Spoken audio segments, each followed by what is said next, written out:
Welcome everyone, and today's seminar, which is about the post-apartheid analysis of intra-racial inequalities, earnings inequalities, which makes it a little different from inter-racial inequalities in South Africa.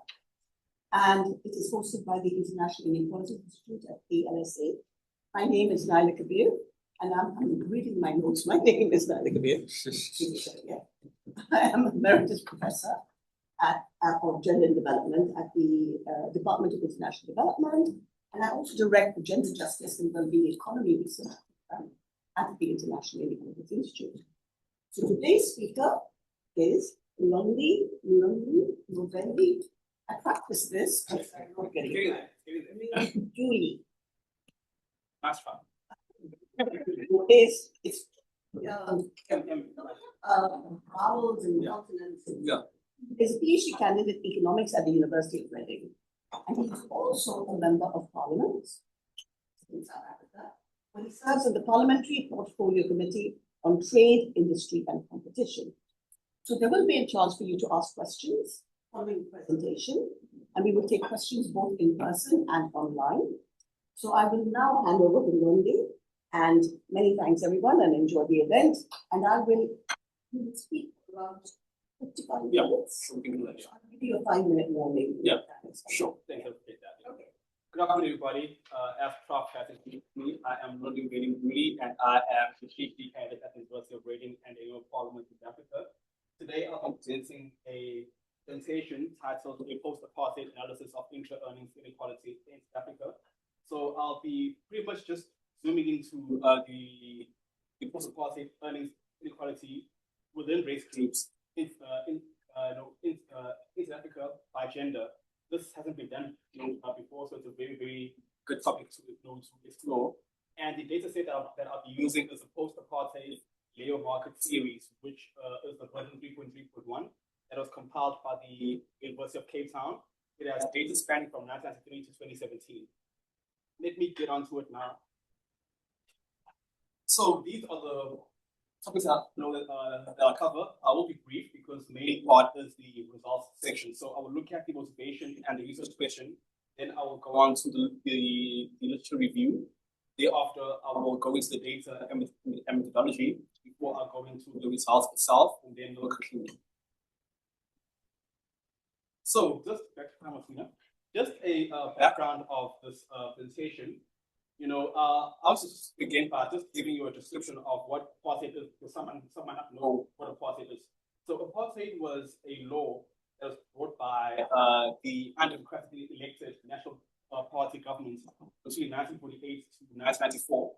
And what apartheid did is that it sought to divide race groups, and this had a huge impact, socially and politically, and more so economically.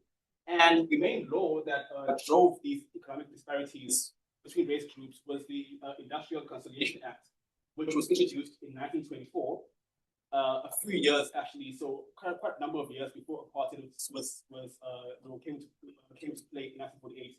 So this law was actually introduced during the colonial era. During the colonial era. But obviously, when apartheid came in, it was revised in 1956 to ensure that it did its job, which was to ensure that there's racial segregation in the labor market. So so basically, this law, the Industrial Conciliation Act, ensured that non-white South Africans, especially Black South Africans, did not have the rights to collectively bargain. And it also reserved high-paying jobs for white individuals. And also, you can imagine for gender, if you were, for example, a Black South African female, you were at a double disadvantage because you did not have the right to collectively bargain, and then there were also gender dynamics in place. So, as I said, I started that this paper looks at the within race group inequality in the country, but by gender. I want to point out that there have been studies that had looked at within race inequality. For example, Mveli did a study in the US that found that since the 1970s, within race group inequality has risen as the same as Tellez and Pascal in Brazil. They found the same, and also studies have been done in Mexico. So now, moving on to the main question of this paper. So this paper seeks to answer to what extent have intra-racial earnings inequality evolved in South Africa between 1993, which was the last year before apartheid, and 2017, which is the last year that the data that I'm using ends, and also to what extent does gender play a role in those disparities? And these are the main three specific questions that I intend to answer.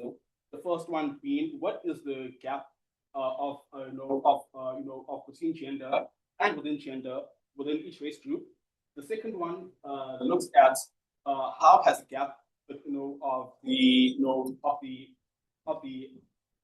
race inequality by gender has actually increased at the lower as well as the middle and upper percentiles. So basically at the low level earners, the median earners, and the top earners. And the last question that I seek to answer is whether these gaps are caused by things like endowments, or maybe is it the returns to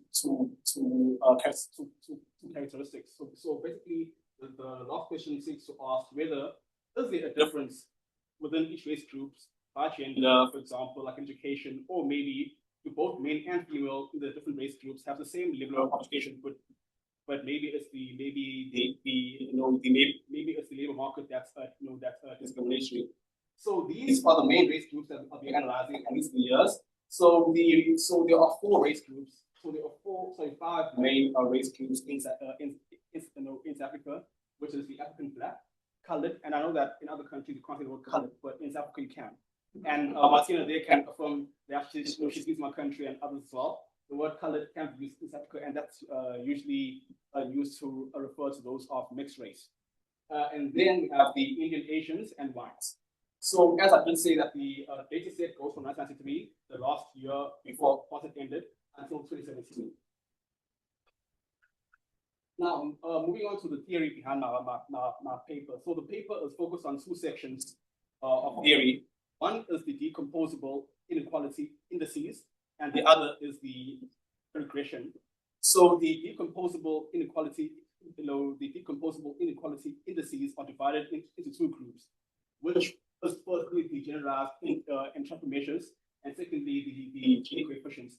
So under the generalized entropy measures, we have the MLD, which is the mean large deviation, which is an inequality index that is sensitive towards the lower end of the distribution. And then we have the Telly index, which is sensitive towards the upper end of the distribution. So both the MLD and Telly index are additively decomposable.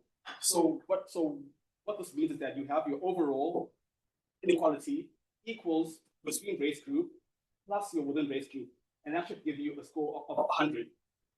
And more so when you do a subgroup decomposition, like for example, like you'll see in the latest, in the latest slides, you'll see that I'll decompose the race groups into gender.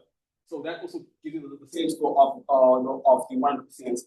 However, Gini, which isn't a GE measure, that is a separate measure of inequality, and that also gives you an overall equals between plus the within. However, it's not additively decomposable. So what the researchers Haikuri and Schiff did was that they added a term called the overlap term to make an account of that gap, and that in total should give you a total of 100 or closer to 100, probably like 99%. And then the second part of this paper will be the regression analysis, which is the Roof-Oxaker blinder regression, which is the recentered influence function. And what this does essentially is that I will look at the earnings gap within each race group by gender at the 10th, 50th, and 90th percentile. And then I will look at the different components, be it years of experience, education, union membership, geographic location, as well as marital status, to see how each of those contributes to the widening or the decrease of inequality within race group by gender. So I won't go quite as much. This is quite a descriptive slide, but I do want to say that this paper differs from the others in the sense that it adds the gender component, whereas others that have looked at the within race group of inequality in East Africa have already done so in race, but this does a further subgroup decomposition by gender, which adds another dynamic to it. And also other papers have used household income, whereas I used individual earnings income because I do believe that household income conceals individual gender dynamics due to pooling. As I said, this is the basis that I'll be using, the post-apartheid labor market series. I did this briefly when I started.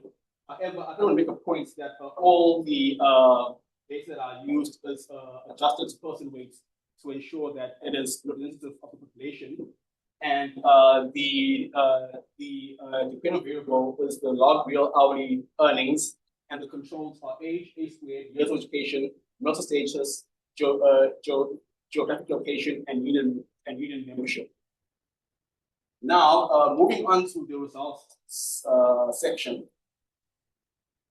So these are the first ones. So as I said, I'll first decompose the level of inequality between and within race group and across the different measures. So as you see, this is 1903 year. This is the measure used, and that is the total inequality, and this is the percentage of the between and the within, and for Gini we have the overlap to make up for that gap.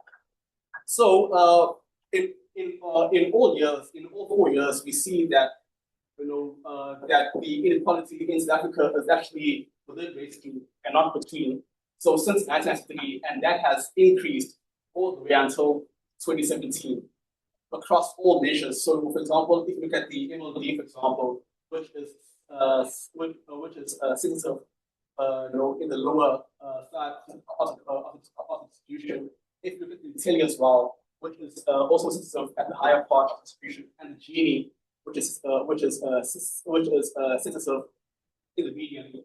All 3 measures show that that the biggest contributor to the country's inequality across race group is actually the within race group instead of between. And then moving on to the second slide, where I do a subgroup decomposition of the within components by gender, we can also see that the within gender component adds more to the overall rate of within inequality across each race group by each year. And this is just the Mld for now. I'll also move on to the Mveli and the Gini as well, which show similar results.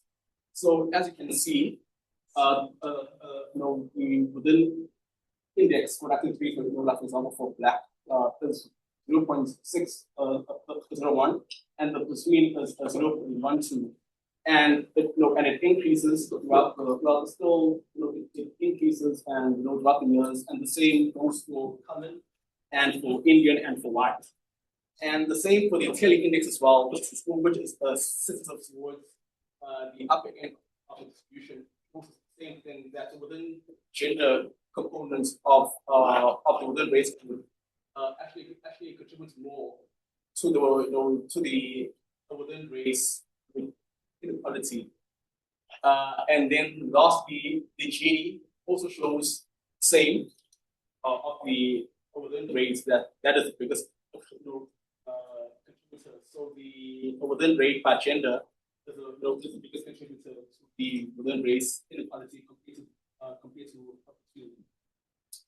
So this is just to lay the foundation. And then the most important one, as Prof will agree, is the Roof-Osaka blinded decomposition, which I did mention earlier that in this one I will be looking at the within race, and then I'll be looking at the within race, and then comparing between gender to see what has caused that gap,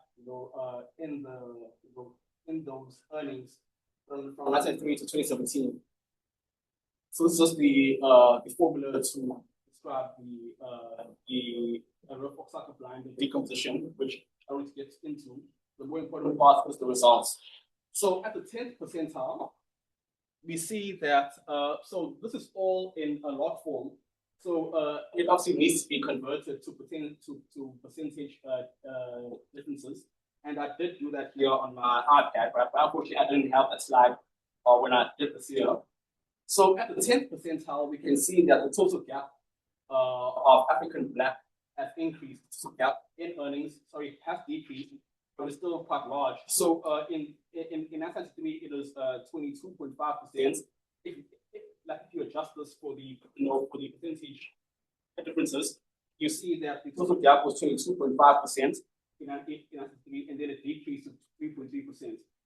However, if you look at the explained components, which essentially says if you were to compare, do maybe men have better years of education or the female, it shows this negative sign actually means that females have better labor characteristics compared to men. So therefore, it means that between 1993 to 2017, they are better educated, and it says that they have better union membership, union membership representation.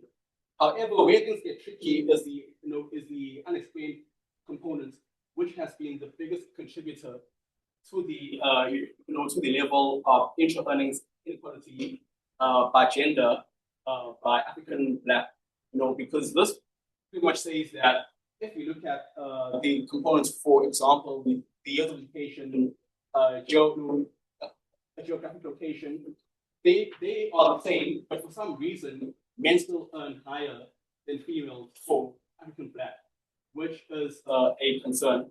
And then these covariants actually gives you an indication of which covariance has maybe cut that gap and which one has increased that gap.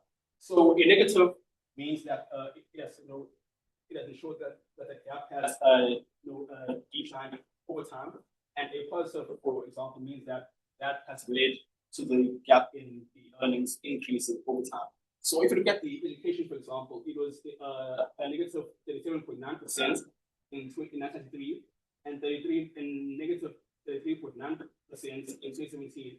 So that has led to the most, in decreasing the earnings gap between men and women in the African Black category between 1993 to 2017. And for colored, there's a different scenario that's created here, which is the sticky floor scenario, whereas you find that the colored individuals, they have more or less the same characteristics as colored females have more or less the same characteristics as colored males. However, the market favors them more compared to colored men. And this is evident in the gap here, for example, in the total gap.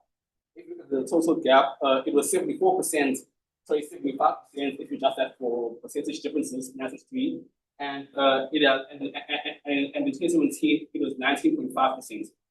However, if you look at the unexplained components, you see that that is still the largest contributor to the within race inequality among coloreds by gender, in a sense that this effectively tells you that even though colored females and colored men have the same characteristics, for example, they have the exact same years of education, they have the exact same amount of experience, yet the market favors colored men more than colored women. So we call this a sticky floor scenario.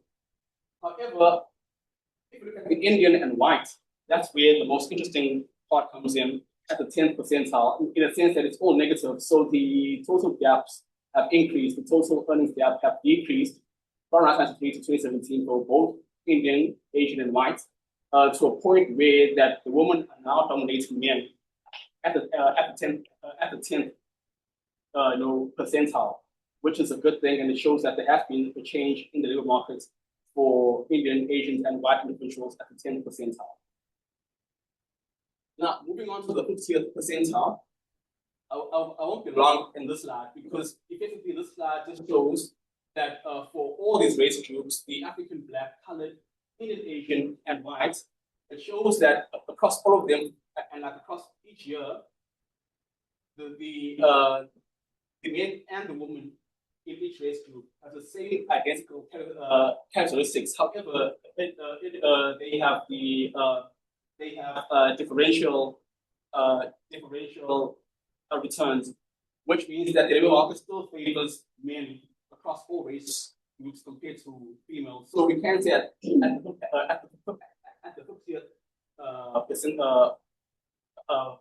percentile, there is still labor market discrimination or barriers that had existed in apartheid still have a role to play at this stage, at the 50th percentile.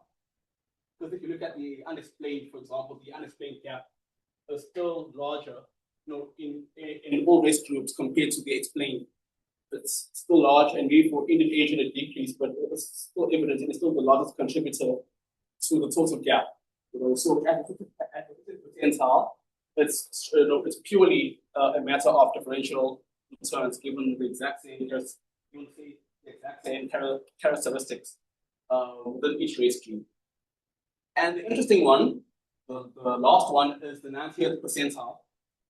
So what the 90th percentile shows is that I also want to highlight, for example, colored and also white individuals, in the sense that if you look at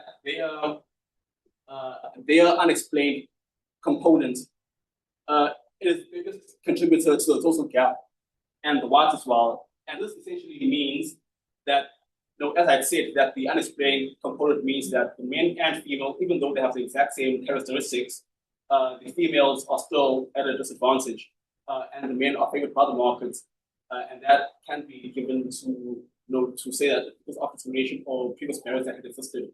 And this is a glass ceiling effect, where at the 90th percentile, colored females and white females have the exact same characteristics as the men in their group. However, the men are favored more. So that is what we call a glass ceiling, and they can't earn the exact same amount at the top percentile. But if you have to look at this, for example, as to which of the core variants have contributed to the declining gap at the 90th percentile, I will begin with the African Black. You'll see that the level of education, for example, it's a negative.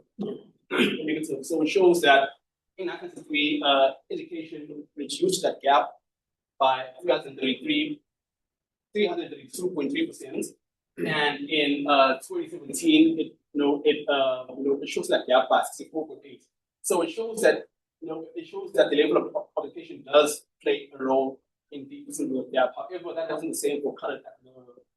So that was the same, for example, for colored at the 90th percentile, where previously education generally favored men, but as soon as the years went on, and as soon as apartheid came to an end, more and more people started getting educated, and this then led to them benefiting more, and that actually helping them in the long run to ensure that it decreases the level of inequality gaps.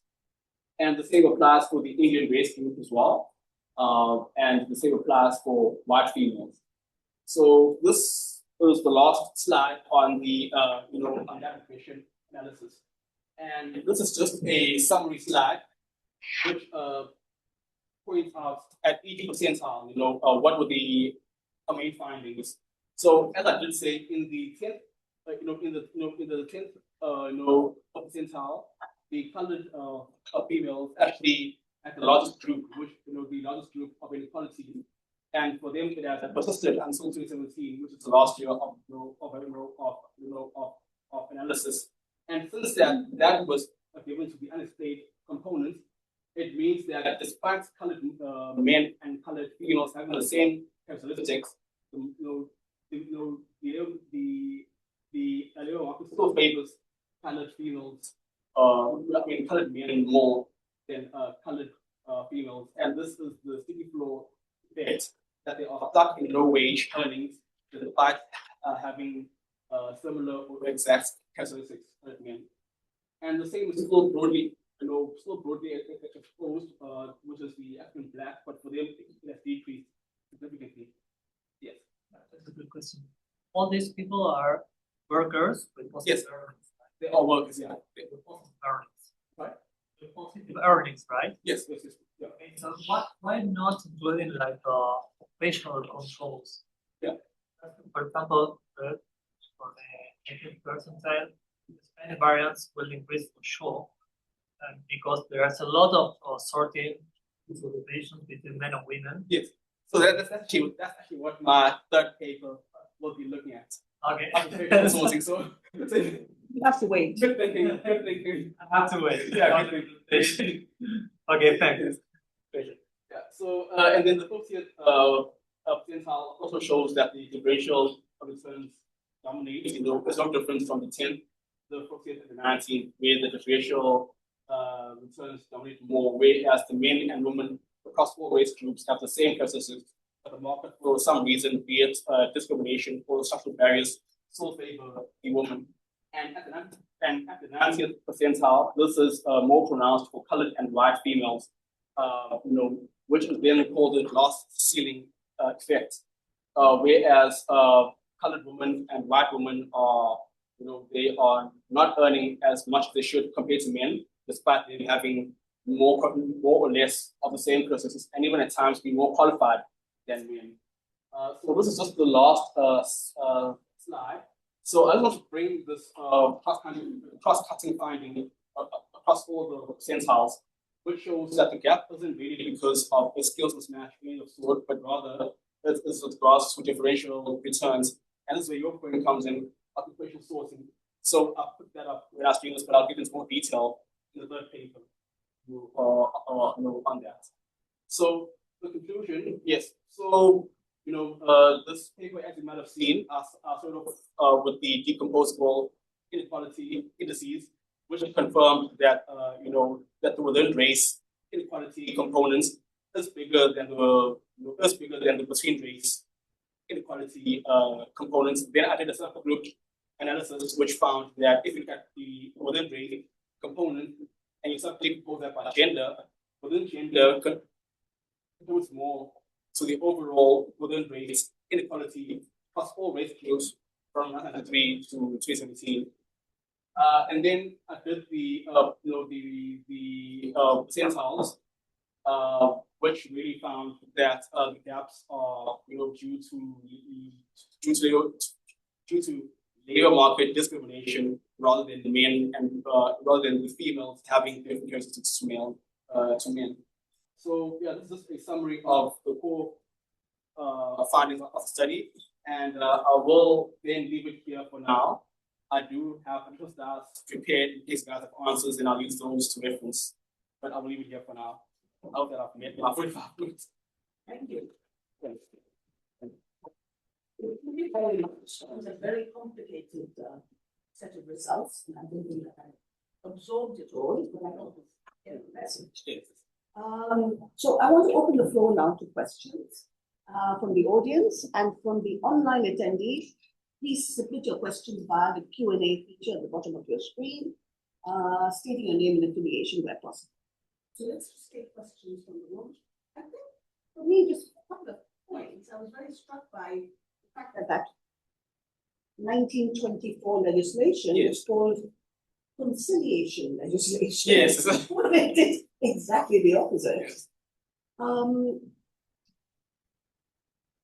I also wondered, and this is not a question you have to answer, Yeah.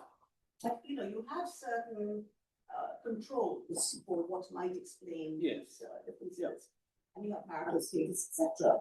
But I think one of the things that's popping up a lot in the international literature is the extent to which women have dependents to look after. Yes. Young children or elderly. So you don't have data on that. And I wonder if that would also help to explain some of the kind of unexplained differences. Yes. So yeah, I can because I don't think it does, but I'll definitely check.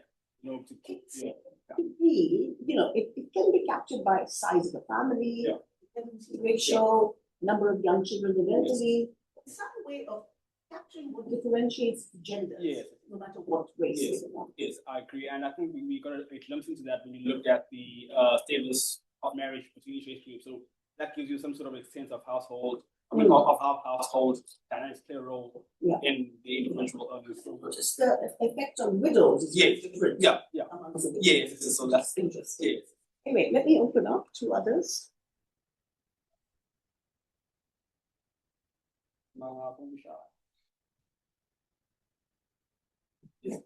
I think I've seen a lot of literature that speaks to the racial inequality, the inequality in SA being driven more by the within group as opposed to across group.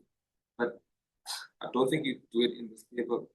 But I wanted to ask if you do have maybe like somewhat of an information on the qualitative aspect of things, not just the quantitative. Because if you look at the statistics on a brief, let's look at the millionaires in South Africa, for example. Speaking about wealth, you've got 8 billionaires, actually 8 billionaires in SA, but only one of the 8 is black.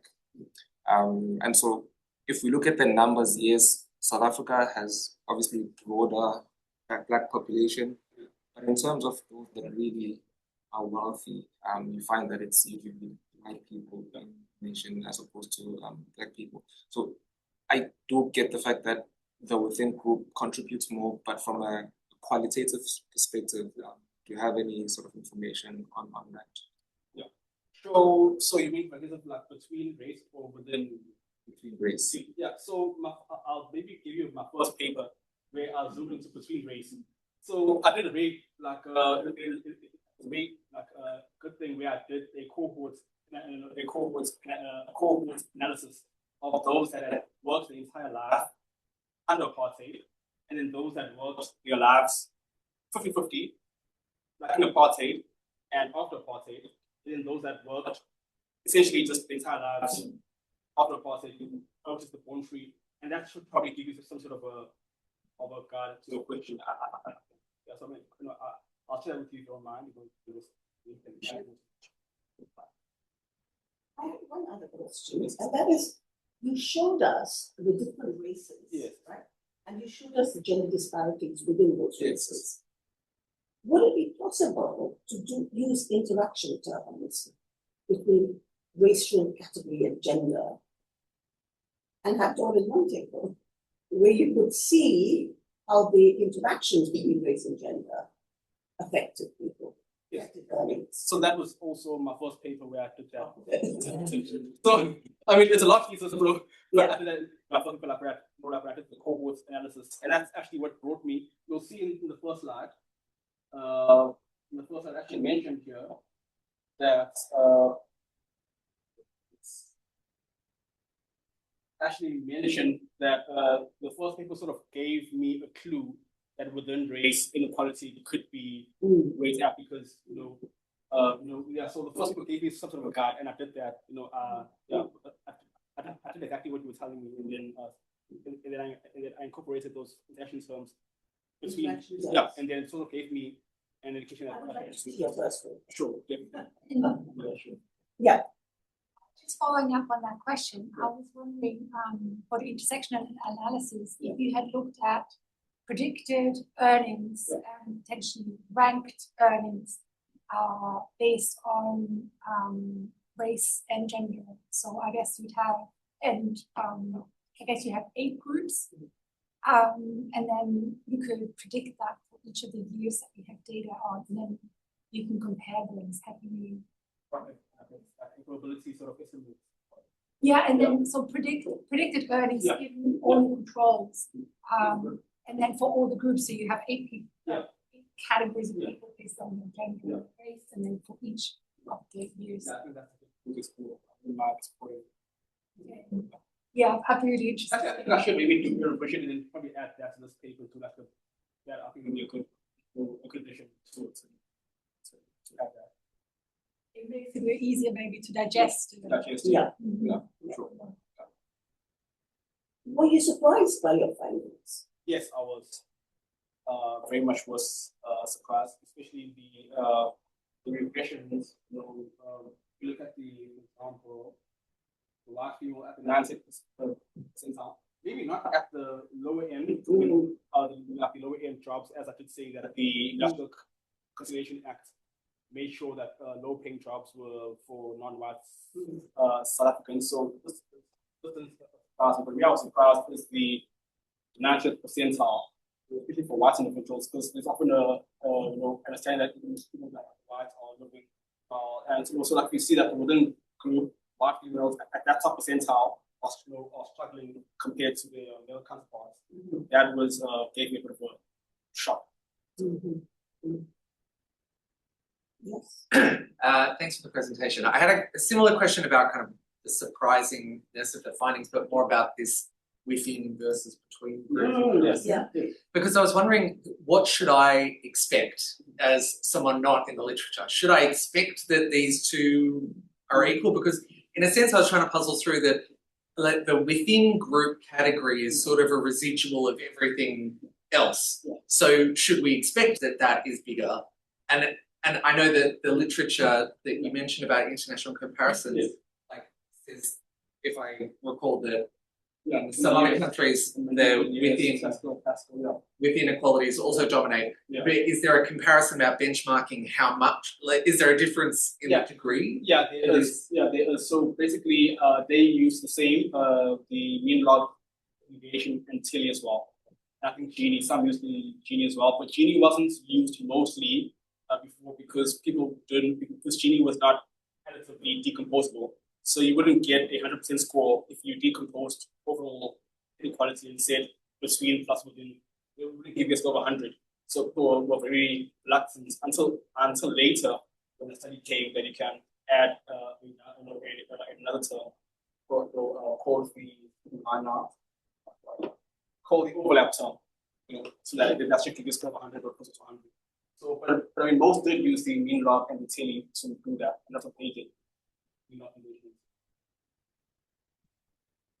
what was the qualitative research in South Africa on earnings and labour market discrimination? Would it have led you to these kinds of findings? Because in a way, you only get this kind of finding from quantitative analysis. Yes. Right? Yeah, I don't think so. And why do I say this? Because, for example, the World Bank, they often do a lot of study on inequality. You would know on South Africa, and according to them, their qualitative studies that the between race group that between race is large, and they also say what has led to that, but they don't really mention anything about what they were then. But obviously, most qualitative papers or maybe qualitative research tends to focus on the between race group. And that also, as you can see, like within our politics, that's kind of reflected in how certain parties will communicate. Say after X years of apartheid, black people are still stuck in poverty. So it's very rare to find this sentiment. Anything to do with mostly between race group that's given spotlight. I had a phrase from you, Yeah. but widening within group gaps erodes social cohesion. So I mean, It's worrying. yeah, it is. It is worrying. I mean, if you look at the men and women, let's say same household or different household school, because that still sort of it lends to patriarchy to some extent.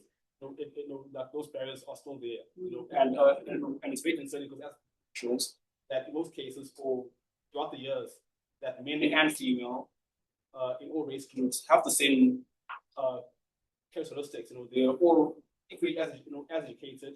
They are, they have the same makeup of the unions, but for some reason the labor market favors them, which is discrimination and previous barriers that have continued to step in the way. So there's very much concern.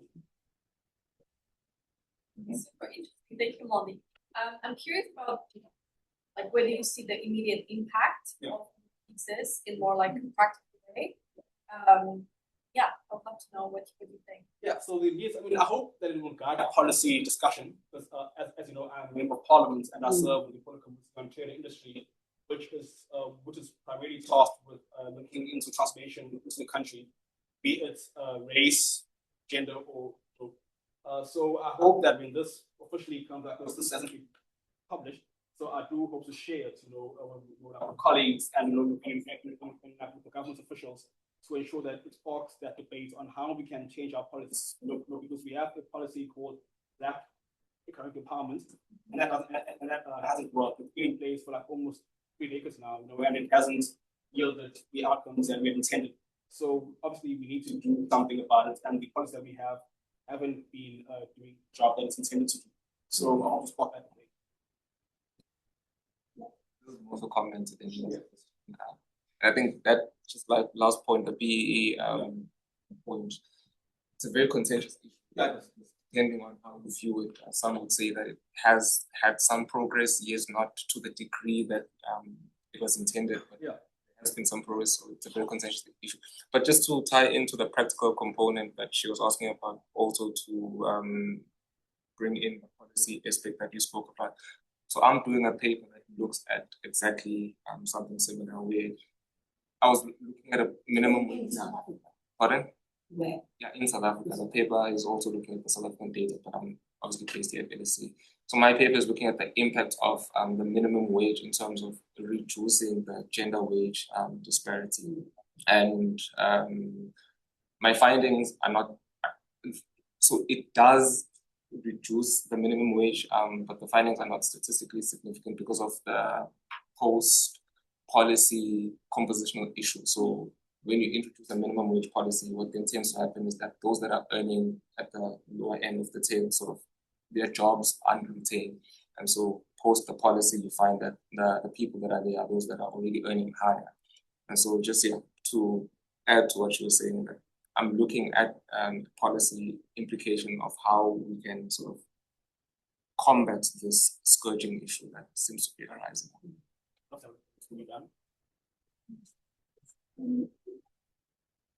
Good talk, because no, I'm very fascinated by this. It has got slightly worrying implications.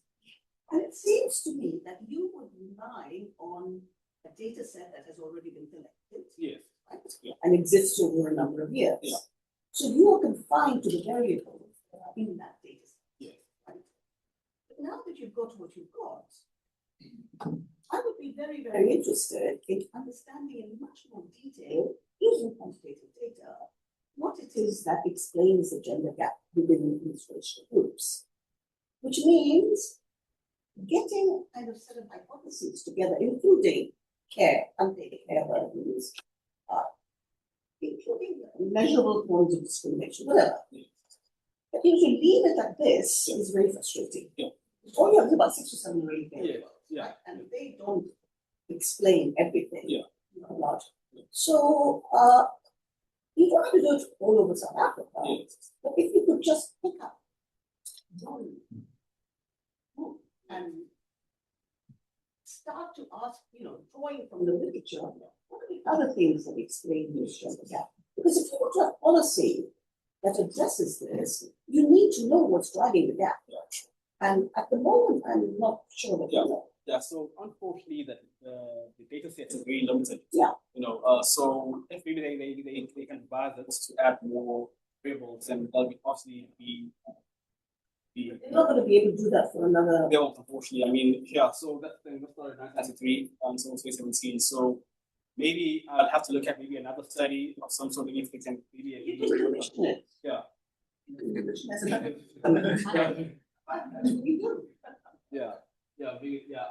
I think your point. Yeah. I mean, I think it's very frustrating. I understand it to not have more, but at least I can get some sort of a understanding of where things lie. At this stage, I think it's important to lay that foundation. So I think it'd be very interesting to know where the gender gaps between these 3 or 4 different racial groups. If you go into more detail, are they the same set of variables explaining it for the different groups?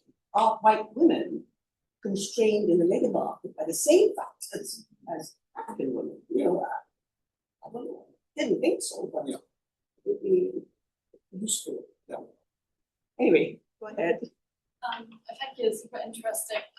You may have mentioned this, but I was just wondering if you looked at the racial composition of households. So are, for example, like mixed race couples different from the same race. And for example, if there's like a couple of or a household of a white woman and a black man, like would the racial privilege or the gender privilege tend to dominate?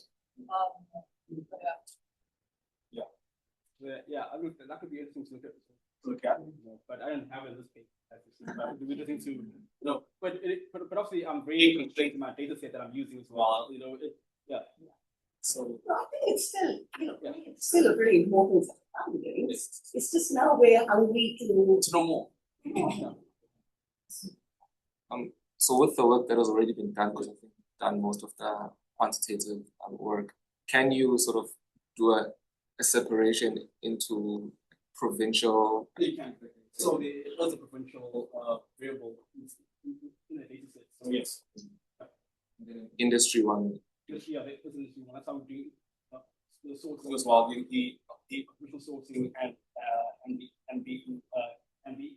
industry sourcing in my third paper, for instance. So it does happen. Okay, have we got anything online? No. Okay, if we don't have any more questions, we can wrap up and say very big thank you to what has been a very interesting but provocative and still unfinished research project. Yes. And thank you very much, Mlondi, for joining us. And thank you to everyone in the audience. Thank you so much. Really appreciate it. Thanks.